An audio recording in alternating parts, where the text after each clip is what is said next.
It's different to be interviewing you after a grappling win. How does it feel? Feel good. Feel good. Feel less sore, right? Less damaging. What was fight week like? Good. I didn't have to cut too much weight, so I could go to Vegas, go to some casino, spend some fucking money, gambling a little bit, eat good. Was a nice trip to Vegas.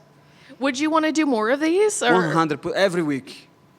how different was it for you in there? Was it hard to kind of remember, I'm not in a fight, I can't punch this guy in the face? No, was very easy because the problem with not punching somebody in the face is hard to get in a good positions, right? So I'm not a jiu-jitsu fighter, I am a MMA fighter. So once I got the takedown and I got the guard or the half guard, I start to punch and the guy gonna give me some positions. But when you fight grapplers, they know they have not to care about the punches, so they do a better job recovering the guard and posting the guard. How did this whole opportunity come about? Did you ask to do this, or did they come to you? What was that? No, UFC offered me the fight. I was drinking beers like always and eating steaks. You know, I was enjoying life. I fought in 300, so I'm still enjoying. But they call me and they say, "Hey, you want to grapple?" I say, "Of course. What's the money like?" And they say, "Is this?" And I say, "Let's do more." Do you know how it works, right? Negotiations. And then I'm here, very happy. And if they want me to keep fighting grappling, that would be perfect. Did you see that Dana showed up just in time to watch yours? Did you see him there on the side watching you? Actually not. I didn't see Dana, unfortunately. Well, Otherwise, I would say, "Hey, Donna, give me Paddy Pimblett. That fucking easy money." I was just going to ask, you said you wanted Paddy, but it sounded like you wanted him in a boxing fight, or did I hear you wrong? That would be even better. You know, but that's not possible. I don't know. I want to fight in the Manchester card. I don't know if it's going to be possible. I don't know if Paddy has an opponent or not. I know he's agreed to fight me. You know, we have been talking shit to each other back and forth. So I think that's the fight to make. But who knows? UFC make the rules, and I'm just an employee. Do you prefer to fight somebody that you have that back and forth with, or do you prefer to fight somebody you have some respect for? I prefer easy money fights, and Paddy Pimblett, as far as I am concerned, is easy money. Thank you. I think with the boxing, you were referring to the Ryan Garcia call that you made in there. What are your thoughts on the situation he's going through right now? I think he's a genius or he's a crackhead, one of the two. Maybe the both, right? Maybe he's very dumb or maybe he's very smart. I'm trying to figure this out. But if the whole thing is fake, he's a genius. And otherwise, he's just a fool, you know. But I don't know. I think he did a great job promoting the last fight. But I think boxing is easy. MMA is the hardest thing that you can ever do. Don't get me any wrong. That's why you see MMA fighters fighting boxing, fight grappling, fighting all other sports, and you don't see jiu-jitsu guys fighting MMA for fun. You don't see boxing fighting MMA, you know. But you see jiu-jitsu guys competing grappling, competing boxing. MMA is the hardest thing that you can do in sports, in my opinion. So is that something you want to do once you hang up the MMA gloves? We see some of these former MMA legends go into crossover boxing. Is that something you want to do when you're done? 100%. I want the money. And I don't know why they have money in boxing, because boxing is boring as fuck. But I don't know why people pay. We are seeing this, like, that no sense, Logan Paul and Mike Tyson, right? I think that's Jake Paul and Tyson. I think that's crazy, make no sense, but shame on Netflix to promote that shit, my brother. They don't have morals, but but at the same time, I don't know, people want to see that. So if the money is right, I want to fight boxing too, of course. Fair enough. And just one last one for me. I see you're doing really well with the Show Me the Money podcast. So how has life been like since you started that, and how is it like seeing all the success? Hard, because I'm working a fucking lot, my brother. I have like a YouTube channel in Portuguese. I have a YouTube channel in English. I have the Show Me the Money podcast. Shout out to Gilbert Burns, Maddie, Degenerate Bet. And that's a great show to watch. Today, we had a show. We upload the show today. from the last week. And it's just a fun podcast to watch and to do, but I have been working a lot. Congratulations. Thank you, brother. Manny Moicano. What's up, my brother? If you could grapple somebody, grapple a UFC fighter on the next international, or next one, or... Gordon Raya. Give me Gordon Raya. I'm going to finish him on the first. Would you like to grapple someone like Damian Maia? No, not Damian Maia. Not Damian Maia. I have so much respect for Damian Maia, you know, and the thing is, 10 years ago, I went to his gym, you know, I was not a UFC fighter, and I always thought myself I always thought that I was a good grappler, and like I did just a little bit of training with him, and he destroyed me, so I'm not interested in that. Obviously, Conor is fighting Michael Chandler. Who's winning that fight next? I hope Conor. I pray to MMA gods that Conor win that fight because fucking Michael Chandler, my brother. You got something against Michael Chandler? What's up? I don't know. I don't want to talk too much shit, but I think Michael Chandler is fake. I don't know why. I look at him and he seems fake to me. But I don't know him. It's just my impression. Maybe I'm wrong. Maybe one day I can beat the shit out of him and see if he's true. But at least I don't see him being real. I don't know why. What do you think of Joaquin Buckley's call out last weekend? I think you're gonna have to teach him some mic skills. I didn't like too much, you know, but at the same time, I think he's trying to do something different, and I respect that, you know. During the whole fight week, he was trying to do something different, and I think that's good of him. I didn't like too much, but that's not up to me. That's up to the fans. One thing I can say, thank you so much, because Joaquin Buckley, because you dismantled one of the biggest fraud check that I ever seen, my brother. I thought that Russian was tough, but he is not. He is not, brother. He's padded record. I don't think he's that good. And I pick him on the Show Me the Money podcast, and this is that means a lot. So, thank you so much, Joaquin Buckley. Congratulations. Thank you, brother. Hey, Money. What's up, my brother? I kind of get the rivalry with Paddy. What's the origin for the rivalry and the background with Ryan Garcia? I don't know. I think UFC protects him. I think Brazilian fighters are like the Mexicans of MMA. You know, they are. Don't laugh at them, my brother. That's wrong. You cannot laugh at that. But I can say because I'm Brazilian. But I think Brazilian is like the Mexicans of MMA. If they need a easy worker in MMA, they call it Brazilians, come here, and put the Brazilians to get beat by other people. And I don't like that. I think Brazilians deserve respect because the work that we've been putting in MMA since the beginning. And I think this Englishman is a privileged motherfucker, and I want to beat the shit out of him, my brother.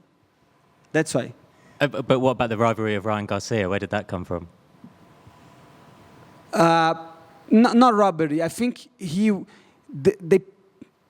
was, I don't know how to say that. He popped by steroids, right? Yeah. If I don't know, I don't like people that use steroids because I never took steroids in my whole life. I have 34 years. I have been competing since I'm 11. I have been training hard, and I hate people that use steroids, my brother. Because imagine that I spend my whole life being clean, and a motherfucker takes some shit to beat you, and that can end your career. You know, I don't like that. But it is what it is, you know. These boxing fighters, they make so much money that they become delusional. He's young, you know. Everybody knows him. He has a lot of money. But guess what? I'm Manny Moicano, but not everything is about only money. Money is a means to an end, you know. I want a bigger house. I want a better family. I want a bigger family. And money is going to help me to accomplish that. But if you get money and you become crazy and you look down people and you use stuff to get advantage, I don't like that.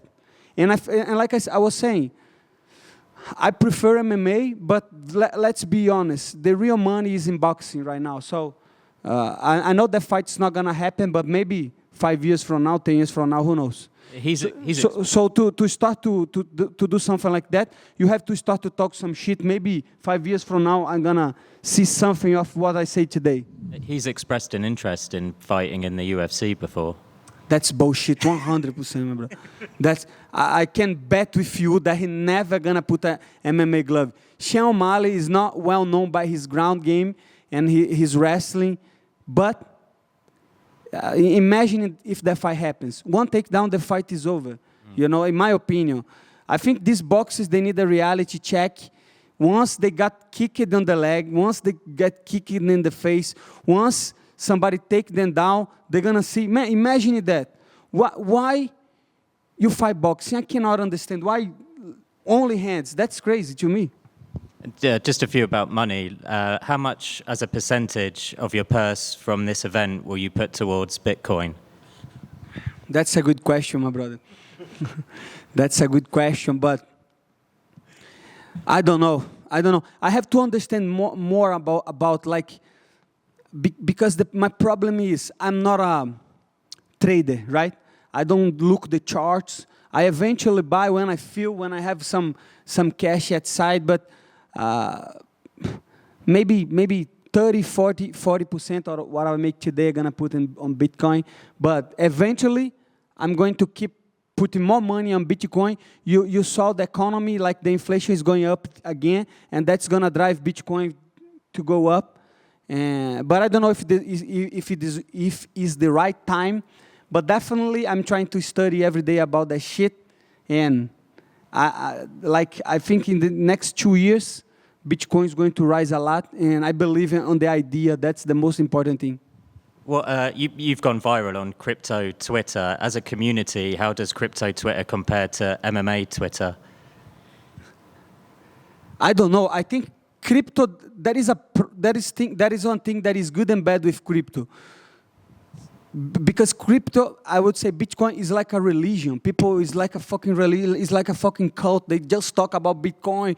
They just talk about how bad government it is. And I get it. It is bad. The economy is bad. They don't care. The fucking government don't care about your money. They will print their way out of debt. But life is more, right? So I like the Bitcoin community. I like the MMA community. But in the end of the day, sometimes I leave my phone aside and try to live life. I think some of these guys, they keep the whole day in the internet talking about that shit. Yeah, enjoy the win. Thank you so much, my friend. That means a lot. Are you going to come out with your own line of YouTube videos talking Bitcoin and teaching people how to buy it once you finally understand it? Yeah, I don't like, I never say buy Bitcoin. I always say try to understand Bitcoin. Always, everybody that keep asking me about economy, I say, man, internet is a unbelievable stuff. If you put in Google, if you want to learn about history, about finance, about how to become a better person, and the bad stuff too. If you want to learn everything, go to the internet and you're going to learn. So put on Google, what is Bitcoin, why it was created for, and try to understand that. But I'm doing that especially in Portuguese because, like you guys know, I have a hard time. I have a hard time to speaking in English, so that's why I create a Portuguese YouTube channel, and over there I'm talking my mind better. So once I got better English and better understanding of what I'm saying, I will try to do it in English too. I was going to say, I think your use of the English language is perfect. I think when I try and watch finance stuff now, it's very boring. I think if you're up there saying this shit sucks and this is great, I think I would probably watch it. So maybe don't get too perfect English. Keep it how it is. I'm trying. People find funny. Man, I have been enjoying life. I have been enjoying learn. I have been enjoying being in UFC. I'm just grateful. Thank God that I have the life that I'm living. I work hard for that, and I'm super blessed to be here, talk to you guys, and be in the UFC. And about crypto, my message is, don't buy shit coins. Buy Bitcoin. Not only buy, but try to understand, because eventually that could save your life. In Brazil, we are having a catastrophe, like something terrible happened in Brazil. And like I say, the end of the world doesn't get at the same time for everybody. So for some people, the world is destroyed today.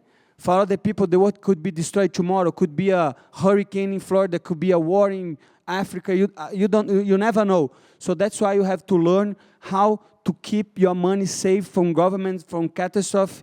And if you held your keys of your Bitcoin, that's real private property. And I love private property.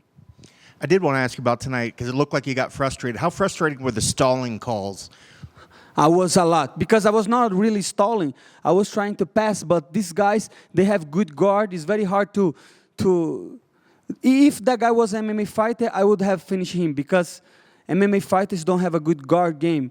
But the guy was ready. I'm not too frustrated, you know. I make good money to be here. Of course, I would have finished him.